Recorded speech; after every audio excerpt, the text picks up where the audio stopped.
The massive space station hung in the darkness like a metal moon. Its silver walls caught the light from the distant star, creating patterns that danced across its surface. Inside the station, beings from across the galaxy moved through wide corridors.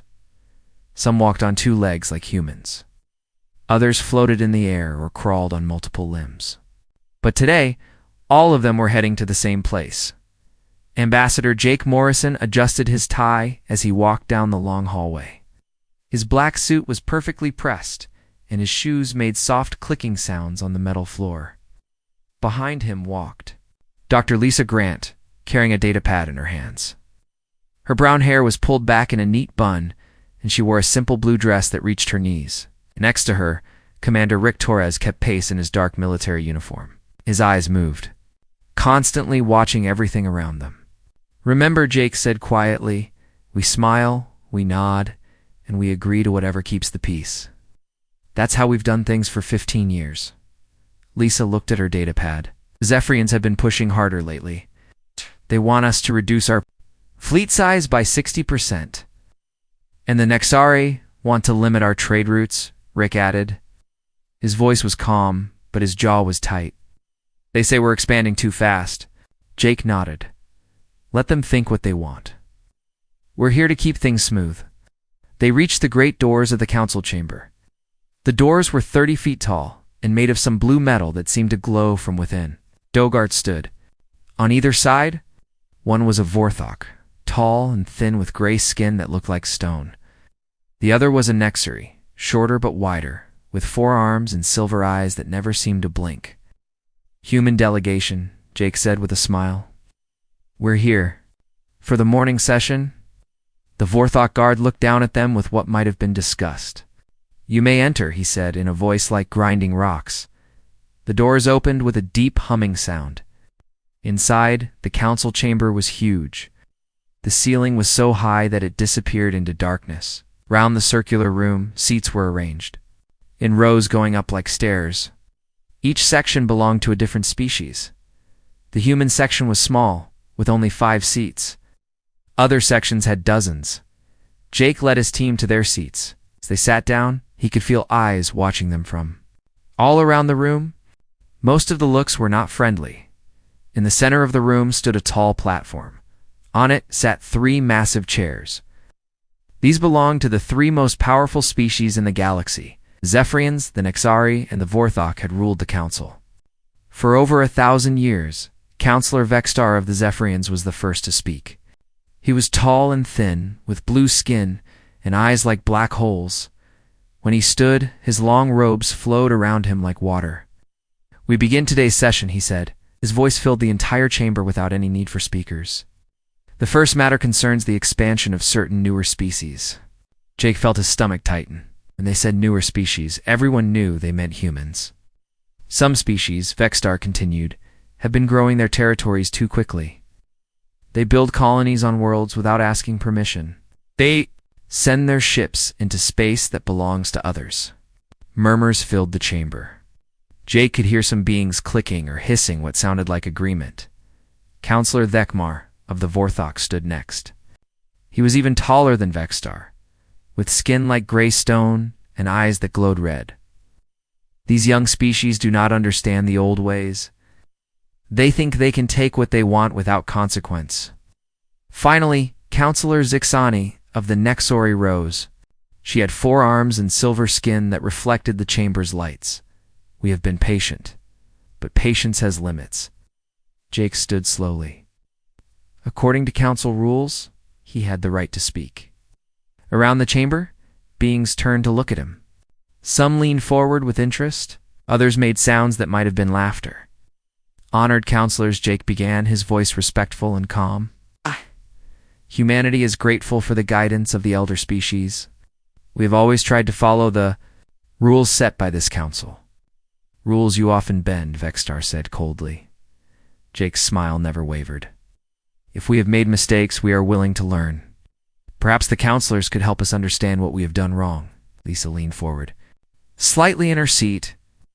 She had been studying the 3 counselors for years. Their body language told her this was planned. They had decided what they wanted before the session even began. Rick's hand rested casually on his knee, but his fingers tapped a slow pattern. It was a signal he had learned in the military. It meant, be ready for anything. Decamar spoke again. Your species has established 47 colonies in the last 10 years. This is too many, too fast. We understood that empty worlds were available for settlement, Jake replied. All of our colonies are on planets that showed no signs of previous habitation. Empty to use, Ixani said. Her forearms moved as she spoke, creating shadows on the wall behind her. But space belongs to those who have claimed it, not those who find it empty. The chamber filled with more murmurs.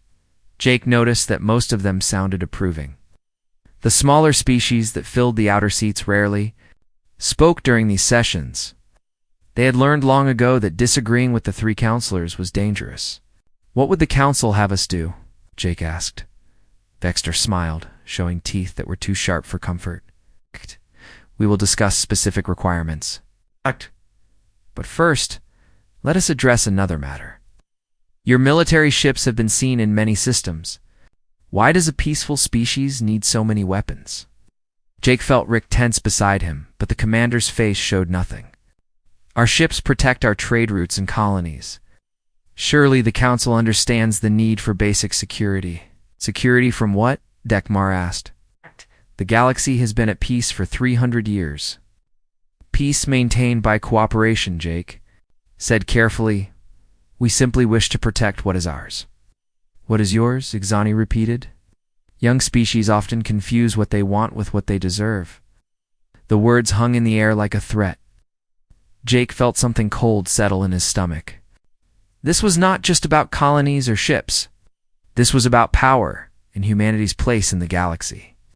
Perhaps Vextar said, it is time for newer species to remember their place. The old ways exist for good reasons. Jake nodded slowly. You appreciate the wisdom of the elder species. Humanity has always valued the guidance of this council. Good, Dekmar said. Then you will have no trouble with the new regulations we propose. Regulations? Jake asked. Your fleet will be reduced to appropriate sizes, Vextar announced. Your colonies will be limited to systems we approve.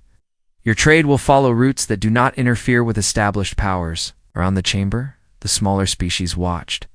In silence, Jake could see some of them looking nervous. If this could happen to humanity, it could happen to any of them.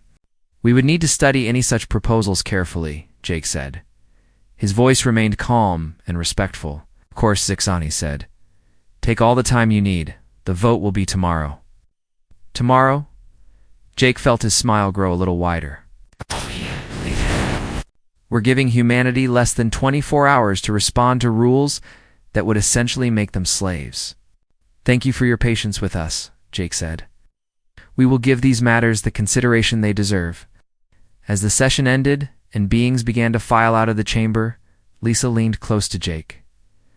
They planned this, she whispered. I know. Jake replied softly. Rick moved closer. What do we do? Jake was quiet for a long moment. Then he looked up at the 3 empty chairs where the counselors had been sitting. We consider our options, he said, but something in his voice had changed. It was still polite, still respectful, but underneath Lisa thought she heard something else. Something that made her think of deep water, calm on the surface, but hiding powerful currents beneath. They walked out of the chamber together. 3 humans in a galaxy that had just told them to know their place.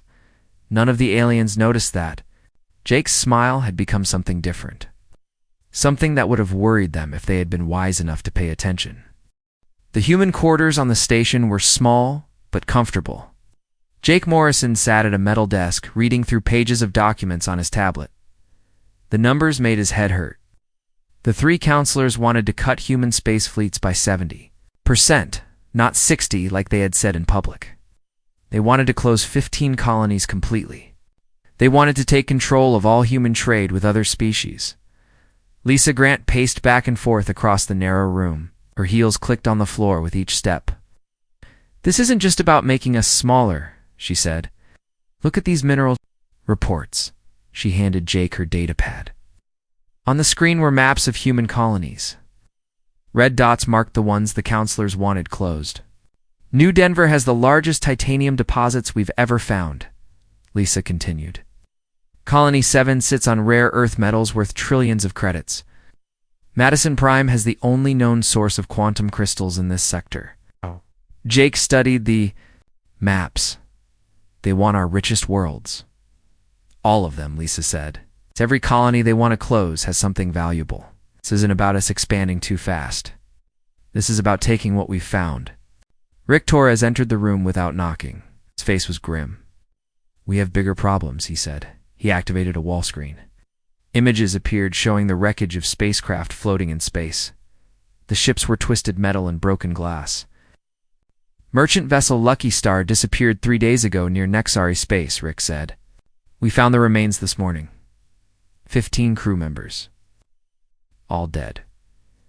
Jake stood up slowly. Pirates. That's what the Nexari said when we asked for help investigating. Rick changed the image. But look at these weapon marks on the hull. The screen showed close-up photos of the destroyed ship. Long burn marks ran along its side. Those are Nexari plasma cannons, Rick said. I've seen enough of them to know. Lisa stopped pacing. How many ships have we lost? Rick was quiet for a moment. 8 in the last month, all near the borders of the 3 council powers. All blamed on pirates or accidents. And the passengers. Jake asked. Colony Transport New Hope was carrying 3,000 people to Madison Prime, Rick said. Families, children, they never arrived. The room fell silent. Jake sat back down. In his chair, his hands were flat on the desk, fingers spread wide. They're clearing the way, he said quietly. For what? Lisa asked. Tomorrow's vote, Jake replied. When they make their demands official, they'll point to all these attacks. They'll say human space isn't safe. They'll say we need their protection. Rick nodded. And the other species. We'll agree. Who wants to argue with the powers that control the galaxy? Jake picked up his tablet again. The list of demands filled the screen. Reduce our fleets so we can't defend ourselves. Close our richest colonies so they can claim them later. Control our trade so they decide who we can talk to. It's not just about resources, Lisa said. It's about making sure we never become strong enough to challenge them. Jake was quiet for a long time. He scrolled through the documents, reading each demand carefully. Finally, he looked up at his 2 companions. Call Admiral Sullivan, he said to Rick. What message should I send? Jake thought for a moment. Tell her the situation has changed. Ask her to prepare the fleet for new orders. Rick left to send the message. Lisa sat down across from Jake. What are you thinking? I'm thinking we've been playing their game for 15 years, Jake said. Maybe it's time they learned how to play ours. Before Lisa could ask what he meant, Rick returned. His face was even more serious than before. Admiral Sullivan sent an immediate reply. He said, We have confirmation of 12 more missing ships, and there's something else. He activated the wall screen again. This time it showed a star map with human colonies marked in blue. Several were flashing red. 3 of our outer colonies have gone silent in the last 6 hours, Rick said. No communication, no emergency beacons, nothing. Stood up. Which ones? Henderson Station, New Portland, and Riverside Colony. Combined population of about 80,000. Lisa felt her heart sink. Families live on those colonies. Children. The last message from Henderson Station was a distress call. Rick continued. They reported unknown ships in orbit. Right. The transmission. Cut off in the middle of a sentence. Jake walked to the window. Outside, the stars looked peaceful and bright. But somewhere out there, human beings were dying.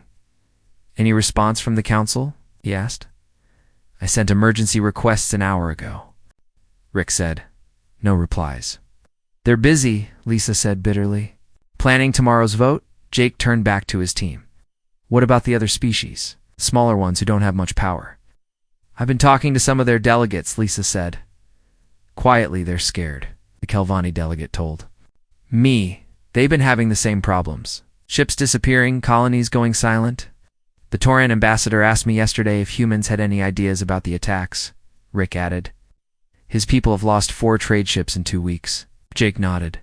Slowly. It's not just us. They're hitting everyone who might side with us tomorrow. The room's communication system chimed. Jake pressed a button on his desk. Ambassador Morrison, came a voice. It was mechanical and cold. Yes, Counselor Vextar. Requests your presence. In conference room 7, immediately. Jake looked at Lisa and Rick. I'll be right there. The communication ended. Rick started to stand. I'm coming with you. No, Jake said. Stay here. Monitor the situation with our colonies. If anything else happens, I want to know immediately. Jake, Lisa said. Be careful. This feels like a trap. Jake straightened his tie and checked his appearance in a mirror. His diplomatic smile returned to his face. Everything's been a trap since we arrived. The question is whether they know we've figured it out. Conference room 7 was small and private. When Jake arrived, all 3 counselors were waiting. They sat on one side of a long table. There was a single chair on the other side, clearly meant for him. Ambassador Morrison Vextar said, "Please sit." Jake sat down and folded his hands on the table. How can I help you, counselors? We wanted to speak privately before tomorrow's vote, Dekmar said. Let's make sure you understand the situation. I believe I do, Jake replied. You've made your requirements very clear. Zixani leaned forward. Her forearms moved constantly, like she was conducting invisible music. Have we? We wonder if your species truly grasps what is at stake. Please enlighten me, Jake said. Vextar smiled his sharp-toothed smile. The galaxy is a dangerous place. Ambassador ships disappear. Colonies fall silent. Even the most careful species can suffer terrible losses. Yes, Jake said calmly. We've noticed. Have you? Dekmar asked. Then you understand why protection is so important. Protection from whom? Pirates, Zixani said. Terrorists? Unknown raiders? There are many threats in the darkness between. Stars. Jake nodded thoughtfully. And I suppose the Council's protection comes with certain requirements, naturally, Vextar said. Those who wish to be protected must be willing to accept guidance. They must follow rules designed to keep them safe, even if those rules limit their freedom. Freedom is meaningless if you are dead, Dekmar said. Jake was quiet for a long moment.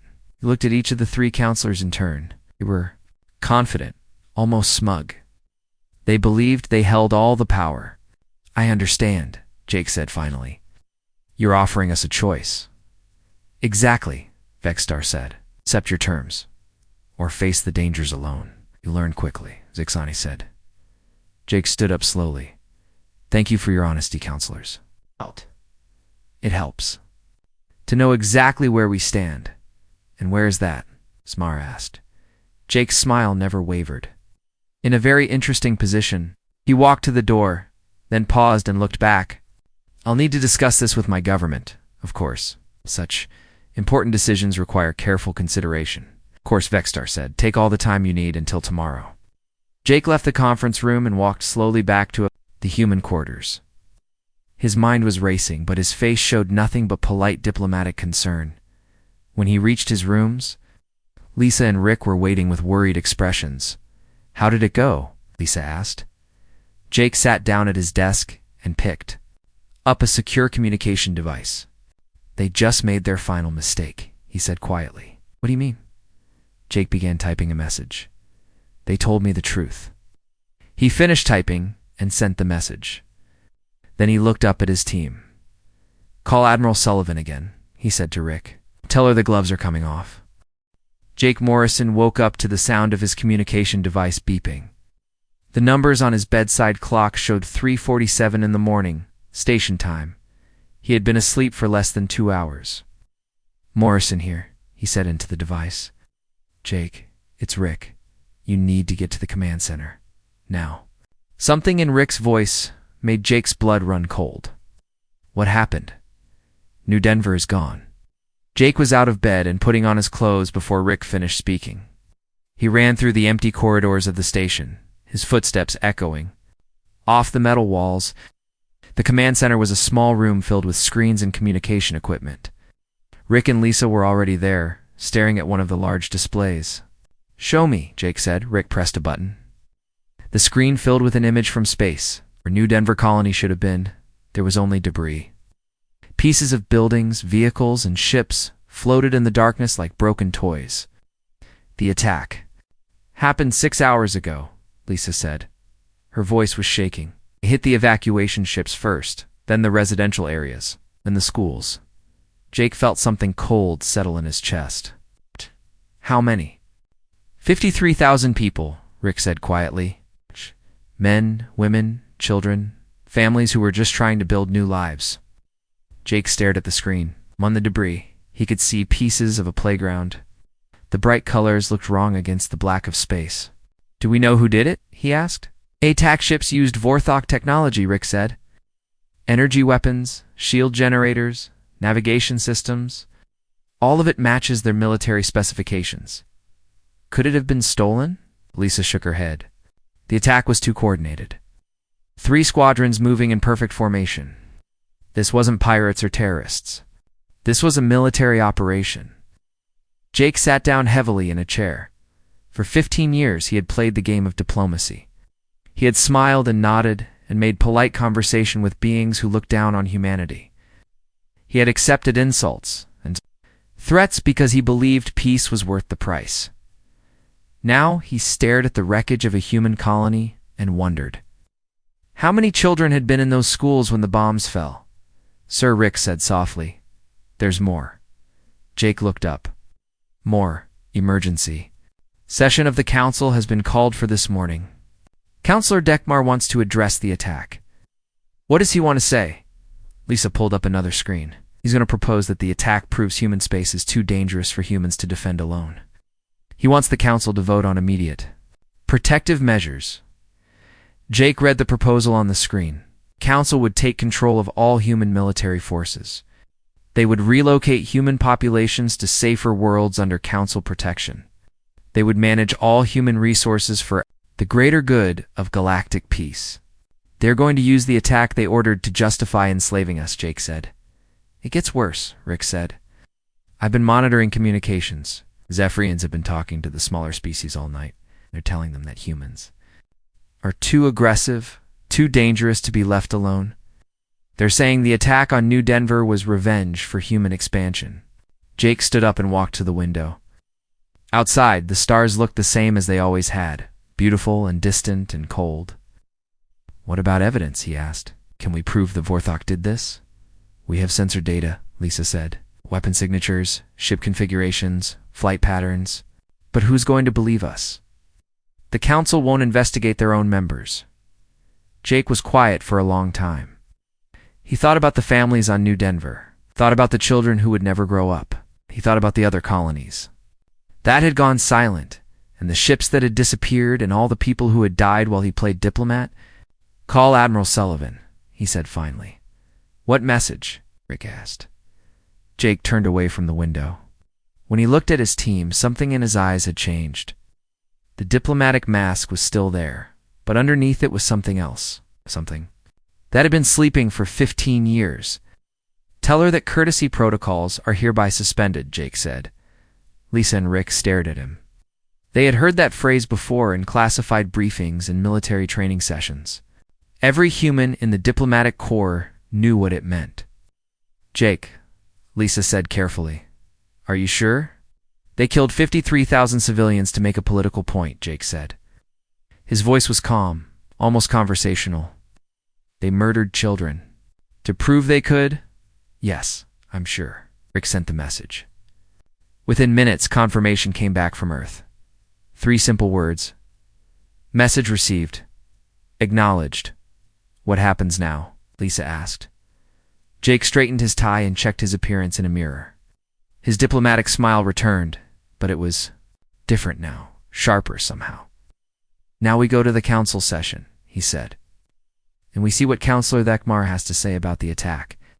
The council chamber was full when they arrived.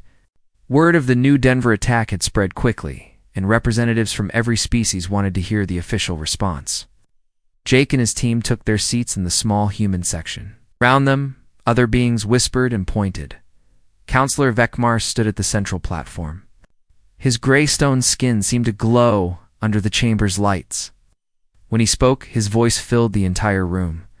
Fellow members of the council, he began. We gather today in the shadow of tragedy. The human colony of New Denver has been destroyed by unknown attackers. Jake noticed that Decamar didn't mention the 53,000 dead. To him, they were just numbers. This attack proves what we have long suspected, Decamar continued. Some species expand too quickly into dangerous territories. They build colonies in lawless regions where they cannot be protected. They take risks that endanger not only themselves, but the peace of the entire galaxy. Murmurs of agreement came from around the chamber. Jake could see representatives nodding their heads. The human species has been warned about rapid expansion, Decamar said. They have been advised to seek proper protection. They have rejected this wisdom. Now we see the result.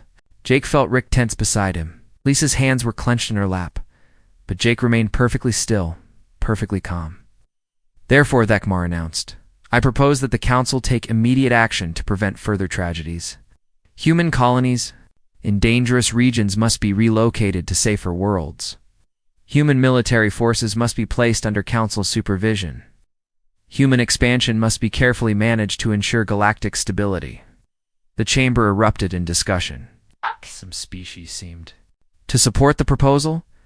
Others looked uncertain. The smaller species mostly remained silent, as they always did. The human representative may respond, Vexter said from his great chair. Jake stood up slowly. Every eye in the chamber turned to him. He walked down the steps to the speaking area, his footsteps echoing in the sudden silence. Honored counselors, he began. His voice was respectful and calm. Fellow representatives, thank you for your concern about human welfare. He paused and looked around the chamber. The attack on New Denver was indeed a tragedy. 53,000 human beings died, men, women, and children who had committed no crime except wanting to build new lives on a distant world. Tragic, Decamar agreed, but preventable if proper precautions had been taken. Jake nodded thoughtfully. You're absolutely right, Counselor. This attack could have been prevented. Decamar looked pleased. Around the chamber, representatives leaned forward to hear more. In fact, Jake continued, we know exactly how it could have been prevented. How? Decamar asked. Jake's smile grew slightly wider. The attackers could have chosen not to kill innocent people. A ripple of confusion went through the chamber. The stone face showed nothing, but Jake could see uncertainty in his red eyes. The attackers used Vorthok military technology, Jake said calmly. Vorthok energy weapons. Vorthok shield generators. Vorthok navigation systems. The attack was carried out by 3 squadrons moving in perfect military formation. The chamber fell completely silent. Jake could feel the weight of hundreds of stares. Now, Jake continued, I'm sure this was just a coincidence. I'm sure that Honorable Vorthok had nothing to do with the murder of 53,000 human civilians.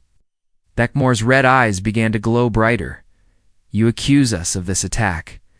Oh no, Jake said. I would never accuse the Council of ordering the deaths of children. That would be terribly impolite. His voice remained perfectly calm and respectful. But something had changed in the chamber. The air itself seemed different, charged with tension. However, Jake continued, I do think humans need to reconsider our position in this galaxy. He walked to the center of the speaking area and looked up at the 3 great chairs where the counselors sat. For 15 years, we have been grateful guests in your galaxy.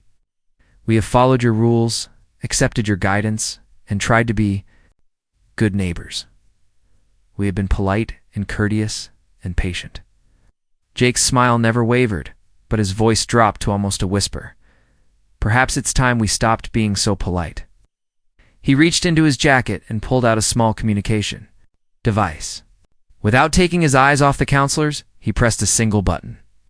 Courtesy protocols are hereby suspended, he said into the device.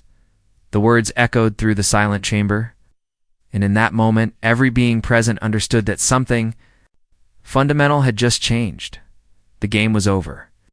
Whatever came next would be very different from what had come before. The silence in the council chamber lasted for exactly 17 seconds. Jake Morrison counted them as he stood in the center of the room, his hands still holding the communication device. Round him, hundreds of alien beings stared in confusion.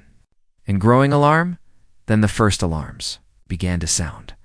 They started as soft beeps from the personal devices of various representatives. Within moments, the beeps became a chorus of alerts, warnings, and emergency signals. Beings throughout the chamber began checking their tablets and communication screens. "Counselor?" His black eyes widened as he read something on a device that materialized in his hand. "What have you done?" he demanded. Jake looked up at him with the same polite smile he had worn for 15 years. "I've stopped pretending, Counselor." Great viewing screen that dominated one wall of the chamber, images began to appear. They showed ships dropping out of hyperspace around the council station. Dozens of ships, then hundreds, then thousands. But these were not the small, peaceful vessels that everyone expected from humanity. These were warships. Massive battle cruisers with weapon ports that glowed like angry stars. Fast attack ships that moved in perfect formation. Carriers that launched clouds of fighter craft. "The human research vessel Discovery has revealed additional capabilities," Jake said conversationally. Round the chamber, beings were standing up, pointing at the screens, making sounds of alarm in a dozen different languages. More images appeared. The Discovery was unfolding like a flower, sections extending outward to reveal hidden weapon arrays and shield generators. What had looked like a simple science ship was transforming into a fortress. The human merchant vessel, Peaceful Trader, has also undergone some changes, Jake continued. On screen, another ship was revealing its true nature. Cargo bays opened to show missile launchers. What had appeared to be supply containers were actually weapon platforms. The harmless merchant ship was now bristling with enough firepower to level a small moon. "Counselor." Mars stood up so quickly that his chair fell backward. "This is an act of war, is it?" Jake asked. "We're simply showing you our true capabilities. Rather like you showed us yours at New Denver." More alerts were sounding throughout the chamber. Representatives were receiving reports from their home systems. The images on the screen multiplied, showing similar transformations happening across the galaxy. Lisa Grant had been quiet during Jake's speech, but now she stood up in the human section. "Perhaps I should introduce myself properly," she said. Her voice carried clearly through the chamber's sound system.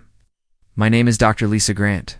For the past 15 years, I have served as humanity's chief xenobiologist and cultural attache. During that time, I have studied every species in this chamber. I know your biological weaknesses, your technological limitations, and your psychological profiles." She activated her own tablet. New images appeared on the viewing screens. They showed detailed star charts of every major species territory. "I also know the location of every military base, every manufacturing center, and every critical infrastructure point in your empires," Lisa continued. "This information has been very useful." Zixani's forearms moved frantically as she worked her own controls. "Our defense systems are not responding," she announced. "Something is interfering with our communications." Rick Torres stood up next. "Commander Rick Torres, Human Intelligence Division," he said. "For 15 years, I have been mapping your communication networks, infiltrating your computer systems, and placing assets throughout your territories." He smiled for the first time since Jake had known him. "Every cultural exchange student we sent to your worlds was actually an intelligence operative. Every trade negotiation included reconnaissance missions. Every scientific expedition was a cover for military preparation." On the screens, the images shifted to show human facilities throughout the galaxy. What had been labeled as research stations were revealing massive defensive installations. Agricultural colonies were showing military training facilities. Operations were uncovering hidden shipyards. The human colony on Kepler 438b was never a farming settlement, Rick continued. "It's been a military academy for 10 years. The weather monitoring station on Wolf 359c is actually our primary intelligence gathering facility for this entire sector." Counselor Vexstar was frantically working his controls. "Our fleets are reporting system malfunctions," he said. "Weapon targeting is offline. Navigation systems are compromised." Jake nodded approvingly. "We've been installing them in your systems for years. Every trade agreement included data exchanges. Every diplomatic visit gave us access to your networks. Every gift of human technology came with a few extra features you didn't know about. Around the chamber, representatives were beginning to panic. The smaller species looked terrified. Some of the larger powers were demanding answers from their military commanders. "This is impossible," Vecmar said. "We monitored your activities. We watched your ships, tracked your communications, observed your colonies. You watched what we wanted you to see," Jake replied. "Every diplomatic meeting, every negotiation, every surrender to your demands was designed to make you underestimate us." He walked closer to the platform where the three counselors sat. "Did you really think we would send our weakest representative to negotiate with the most powerful beings in the galaxy? Did you honestly believe we would put our diplomatic mission in the hands of someone who couldn't handle the pressure?" Jake's smile grew wider. "Allow me to introduce myself properly. General Jake Morrison, Human Special Operations Command. Before my assignment to this station, I spent 20 years developing infiltration and psychological warfare techniques. Revelation sent a new wave of alarm through the chamber. Representatives were looking at their tablets, trying to understand what was happening to their own territories. "The human merchant fleet that you've been tracking consists of 200 vessels," Lisa said. "What you didn't know is that each one is actually a mobile command center capable of coordinating military operations across multiple star systems. The 15,000 humans living in your territories aren't refugees or immigrants," Rick added. "They're intelligence operatives who have been gathering information and preparing for this day." On the screens, new images appeared. They showed human facilities that had been hidden in asteroid belts, disguised as mining operations. Secret shipyards that had been building warships for years. Training facilities where humans had been preparing for every possible scenario. "The 3 human colonies that went silent yesterday weren't destroyed," Jake said. "They were implementing communication blackouts while they revealed their true nature as military strongholds." Counselor Zixani was working frantically with all 4 hands. "Our computer systems are completely compromised. We're locked out of our own networks." "Yes, that's unfortunate," Jake said. "But it gets worse." He pressed another button on his communication device. "Admiral Sullivan, please. Provide our guests with a demonstration." The viewing screen switched to show space around the council station. The human fleet that had appeared was now moving into formation. But these weren't just any formations. They were perfect geometric patterns that showcased both the number of ships and their level of coordination. "The human defense force consists of 3,000 active warships," Jake announced. "What you see here is just the first wave. We have been building this fleet in secret for 12 years, using materials and technology that we claimed were for peaceful purposes." "Impossible," Vexter said. "We tracked your resource usage. Your manufacturing capabilities are too limited, are they?" Lisa asked. "Every asteroid mining operation we requested permission for was actually a mobile shipyard. Every research station studying stellar phenomena was a hidden construction facility. Every request to move equipment between systems was actually us repositioning military assets." The demonstration continued. Human ships began performing maneuvers that showed capabilities far beyond what anyone had imagined. They moved faster than expected, turned more quickly than should have been possible, and demonstrated weapon ranges that exceeded known technology. "For 15 years, you have believed that humanity was a weak species that needed your protection," Jake said. "You were wrong. We are a patient species that was studying you." He looked around the chamber at the hundreds of alien faces staring back at him. Some showed fear, others showed anger. All of them showed a growing understanding that everything they thought they knew had just changed. "We learned your languages, your customs, your weaknesses," Jake continued. "Every insult you gave us, every demand you made, every threat you issued, just gave us more time to prepare." Counselor Vecmar stood up, his red eyes blazing.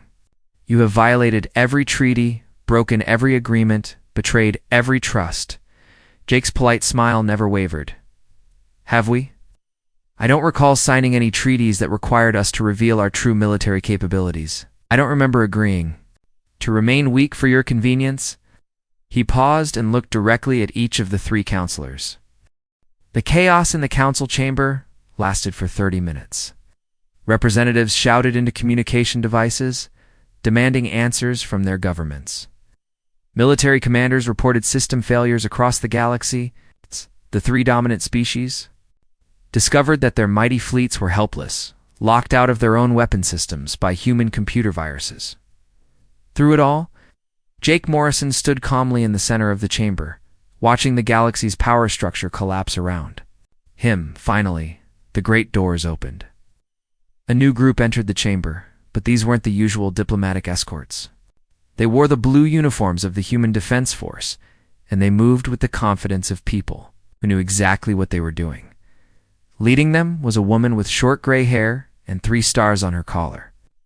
She walked directly to Jake and saluted. "Admiral Kate Sullivan reporting, General Morrison," she said. Jake returned the salute. Round the chamber, beings who had spent 15 years calling him ambassador suddenly understood that his true rank was much higher than they had ever imagined. "Report, Admiral," Jake said. "All human assets are in position," Sullivan replied. "Enemy fleets are neutralized. Communication networks are under our control. The transition is complete." She turned to address the chamber. "I am Admiral Kate Sullivan, commander of the Human Defense Force, by the authority granted to me by the United Earth Government. I am here to discuss new arrangements for galactic peace." Counselor Vextar found his voice first. "This is an illegal act of aggression. The Council will not recognize any authority seized by force." Sullivan looked up at him with the same polite smile that Jake had worn for so long. "Force? We haven't fired a single shot. We've simply revealed capabilities that were always there. You have taken control of our computer systems," Thekmar accused. "You have disabled our fleets. We have temporarily restricted access to systems that contain our technology," Sullivan corrected.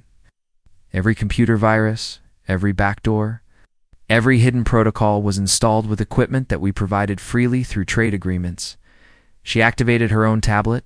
The viewing screen showed legal documents, trade contracts, and technology transfer agreements.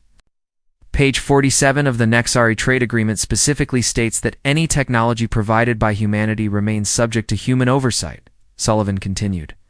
Section 12 of the Vorthok Defense Contract includes clauses allowing human technicians to modify systems for optimal performance. Lisa Grant stepped forward. "Every legal agreement you signed with us included provisions for exactly this scenario. Your own lawyers approved the language. They just didn't bother to read the fine print." Around the chamber, representatives were frantically checking their own contracts with humanity. The smaller species that had been forced to accept whatever terms the major powers dictated suddenly realized that they might have allies they hadn't known about. A delegate from the Calvani species stood up. She was small and covered in blue fur, with large eyes that showed both fear and hope. "What does this mean for those of us who were not part of the conspiracy against humanity?" she asked. Jake walked over to the Calvani section. "It means exactly what we promised 15 years ago. Humanity seeks peaceful cooperation with all species who desire it." He looked around the chamber. "The Calvani have never attacked human ships. They have never threatened our colonies. They have never demanded that we surrender our freedom in exchange for protection. Therefore, the situation does not concern them." The Calvani delegate looked relieved. Similar expressions appeared on the faces of dozens of other species throughout the chamber. However, Jake continued, his voice carrying clearly to every corner of the room. "Those species who have chosen to prey upon others will find that the galaxy has become a very different place." Admiral Sullivan activated the main viewing screen. It showed a star map of the galaxy, with every major power's territory marked in different colors. But now, there were new markings. Red dots appeared throughout Zephyria, Nexari, and Vorthok space. These markers indicate the location of human military assets within your territories, Sullivan explained. Research stations, trade outposts, cultural centers, and diplomatic facilities that are now revealing their true nature. More dots appeared. These indicate the positions of allied species who have chosen to join the new galactic order. The smaller species representatives began whispering among themselves. Many of them were sending urgent messages to their governments. "Counselor, Zixani worked frantically with all four arms. Our home fleet is reporting complete system lockdown, she announced. Nothing is responding. That's because your home fleet is currently surrounded by the human second fleet, Sullivan said calmly. Admiral Chen sends her regards, by the way. She's been waiting 12 years for permission to reveal her ships.